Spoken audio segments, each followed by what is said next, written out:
Some items in this world were never meant to be found, cursed relics that carry whispers of the dead and the scent of blood. Tonight, you'll hear the story of one such object, innocent in appearance, deadly in truth. This is the terrifying story of the necklace that brings death, and once it's worn, there's no turning back. Turn off the lights, put on your headphones, and remember, if you hear your name whispered in the dark, don't answer. It started on a cold, gray Thursday when Eliza found the necklace. She wasn't looking for it, just browsing a dimly lit pawnshop off Murrow Street, a place that smelled of rust and forgotten memories. The old man behind the counter didn't even greet her.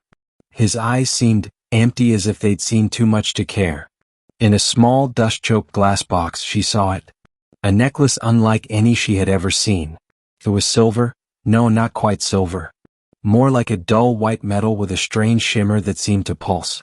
The pendant was a tiny skull. And its eyes, oh God, its eyes were two black stones that almost moved. Eliza felt her hand reaching for the case before she even realized it. The old man appeared beside her. "You sure you want that one?" he asked.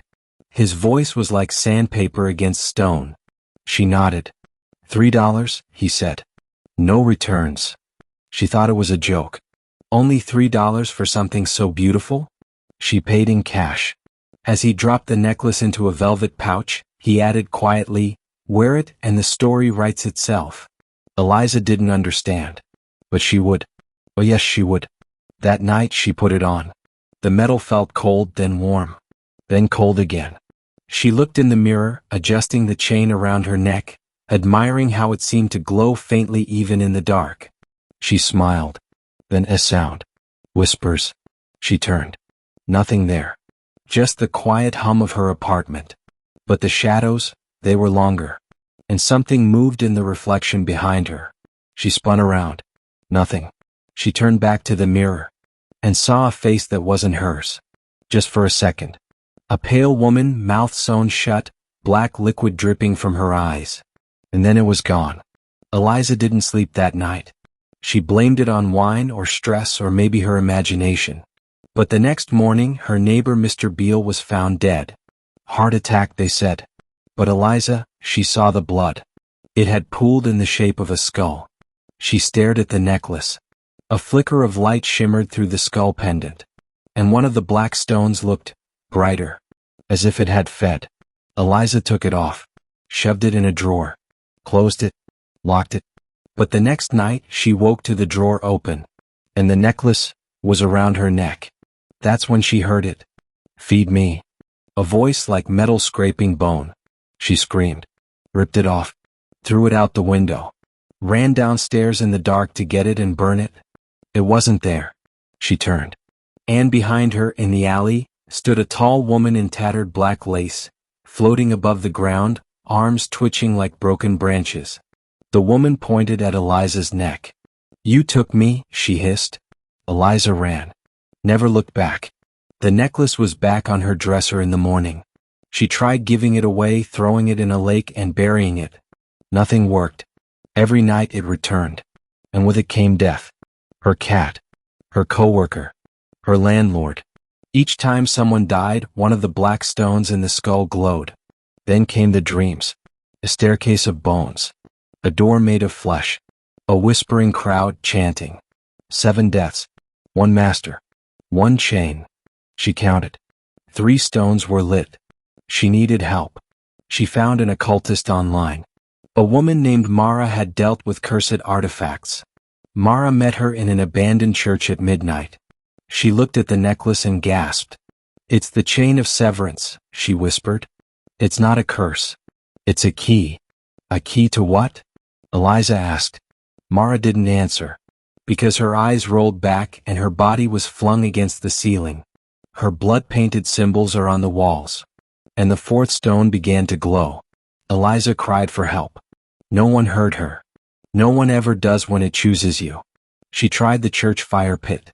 It screamed as it burned, the metal twisting and warping, screeching like a dying child. She thought it was over. She slept. But woke up the next morning with it, around her neck again. 4 stones. 3 more deaths to go. That's when she stopped running. She researched the legend. An ancient priestess had once forged the chain from the souls of the condemned. Each death added to its power. When 7 were claimed, the gate would open. What gate? She wrote. But the answer came from the mirror. Her reflection moved, but she didn't.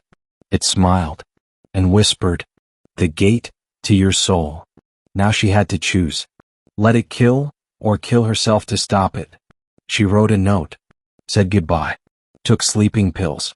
But when she awoke, she wasn't in her bed. She was in the alley again. The woman in black was waiting. "You owe me 3. Eliza screamed. Now, she's silent. Because Eliza is no longer Eliza. She walks the streets now, handing out beautiful old necklaces to strangers. Smiling. Saying they're rare. Valuable. Just $3. And if you're not careful, you'll meet her. You'll buy it. And one night it'll be around your neck. You'll hear a whisper. And a voice, cold and ancient, will say, "Feed me." And you'll scream. But no one will hear you. Because the necklace never stops. It only waits. Until it's your turn. But something strange happened last week. A boy named Caleb bought the necklace. He didn't believe in ghosts, demons, or haunted objects. He thought it was cool vintage. He wore it to school, to parties, and even to sleep. But the killing stopped. No stones lit up. Instead, the pendant cracked, just a little. Inside the skull was something else. A tiny, withered piece of parchment, curled and blackened, with words no one could read. Until Caleb read them aloud. The lights in his house blew out. His dog barked until it dropped dead. And his reflection waved goodbye as he walked past the mirror. Now the killings are back. 2 stones were lit already. Caleb's mother. Then his teacher. He thinks he can break the curse. He's wrong. Because the parchment wasn't a key. It was an invitation. And Caleb said yes. The 7th soul won't be a stranger. Will be someone listening. Someone who heard the story. Someone like you. You feel it now, don't you? That chill around your neck. Check your mirror. You might not be alone anymore. And so, the necklace continues its dark journey, passing from hand to hand, always waiting, always watching. Death is never far behind. Tell me, if you found it lying in the street, would you be tempted to wear it? Thank you for listening, brave soul. If you survived this tale, give this video a like.